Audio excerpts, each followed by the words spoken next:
I'm Christine Dunn. Joining me today is Zhang. He's the founder and CEO of Squaddle. Thanks so much for joining us. Thanks for having me. So tell us a little bit about your company and what you do. So Squaddle is kind of a unique company serving a unique vertical.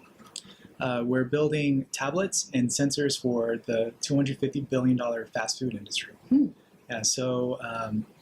Originally, when a manager wakes up in the morning, they come into the store around 5 a.m., they're going to pick up this huge, bulky paper book. And they're going to fill this thing out throughout the day. We replace that book with a tablet with an app, and then we add sensors into the stores in order to capture data automatically so the employees don't have to do it anymore. So what is the book all about? Like, what kinds of things would he be inputting in that? What's the purpose of it? The purpose of the book is to maintain operational consistency, right? Especially if we're talking fast food restaurants, you want the same burger in Massachusetts as you'll get in Arizona. So in order to do that, of course, there's a lot of like supply chain, ingredients, that kind of engineering that goes into play. But also there's also very simple things such as operational tasks, turning on the lights at the right time, making sure the oven's at the right temperature, making sure the fridges are at the right temperature. As well as a whole slew of food safety items, right? So while you're cooking the burger, make sure it's at the right temperature so that it's safe for consumers to eat, but it's also at the right consistency.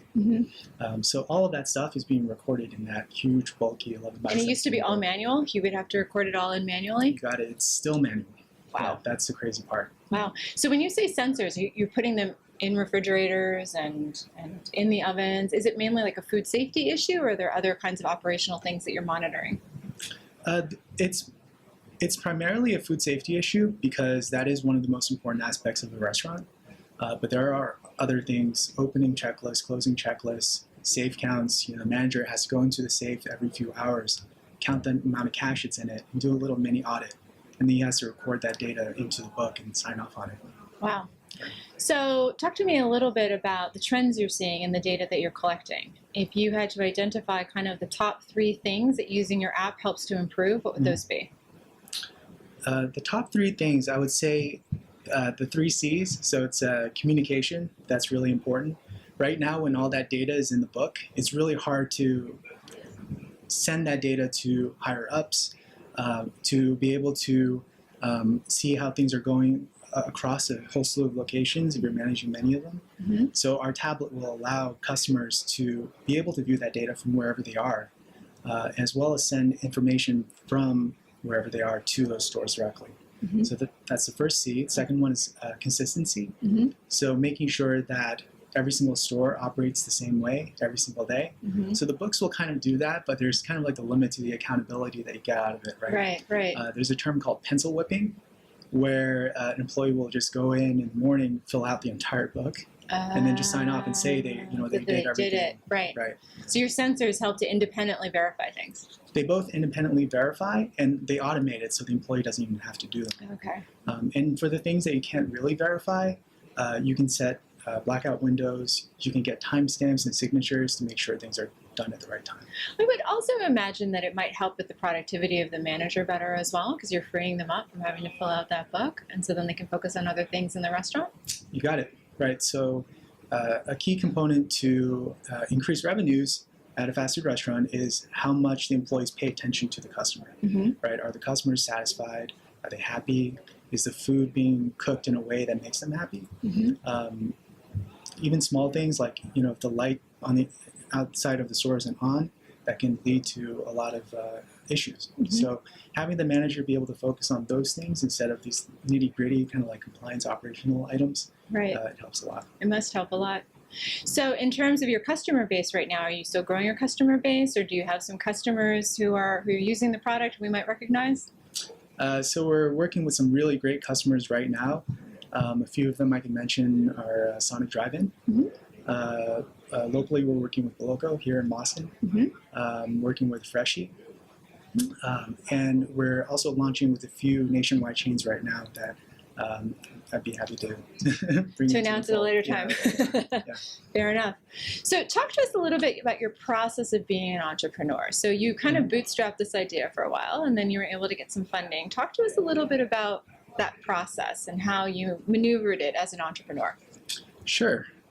So my background is in consulting. and in running my own consulting firm. So I was always in a self-employed situation where I had to do a lot of sales, I had to do a lot of marketing, the development as well, and eventually grew that into a self-sustaining business. So I understood how to bootstrap and grow a company.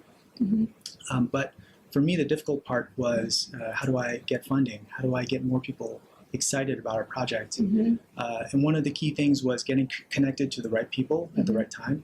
And it's one of the reasons why I came to the Venture Cafe was it was one of the great places where I could network here in Boston and get connected to other great people, especially at a time where I'm trying to find advisors, investors. That was one of the key moments for me. So if you had to give kind of your best networking tip, what would that be? My best networking tip, I would say it's if you are sitting on your butt at home, not doing anything, just go out and go meet people. Yeah, there's always a better use of your time. And so in terms of the Venture Cafe community, can you talk a little bit about what helped you being part of the Venture Cafe community? What value you derive from being part of this community? So I've been here at the CIC, this building where this current Venture Cafe is being held for 2.5 years. So I've been coming to Venture Cafe for a really long time. And I remember just the first few times that I came here, I really saw the quality of the people who were here at the event. And I've been to a lot of networking events here in Boston, almost all of them. In the past, and typically you'll find a lot of salespeople and service providers who are just trying to sell you wares, and it's kind of a waste of your time to spend too much time talking to them. Yeah. But here at the Venture Cafe, because of the 3-visit rule, it helps weed out people who aren't really serious, yeah, right? Exactly. Who want to be part of it. You got it, right? That's great. And so going through that, and then sticking around here, I was able to see that quality. Quality of the people you're meeting instead of quantity. It's about quality. Yes, quality does matter. Yes. Yeah. Can you talk a little bit about making the pitch? So I'm sure you learned a lot talking with different people about how to refine how you share your story and how you pitch to investors. So what were some of the biggest lessons you learned in terms of making the pitch? I would say that when you're pitching, it's very important to fully understand your product to the point where you can be hit with random questions at any point during your conversation and be able to bounce back from it and have some sort of response. And if you really don't know, always say that you don't know, right? You don't want to try to formulate an answer on the spot. So honesty is the best policy. Honesty is the best policy. And be straight about it. You got it. And feel confident in being real, even if you don't know the answer. You got it, yeah. Too many times, I think people try to put up front and try to make things bigger than what they are, but everyone can tell, right? So you want to stay as honest as possible. That's good advice. Well, thank you so much for joining me here today. Thank you. Appreciate it. Thank you for having me. For the Venture Cafe Presents, I'm Christine Dunn.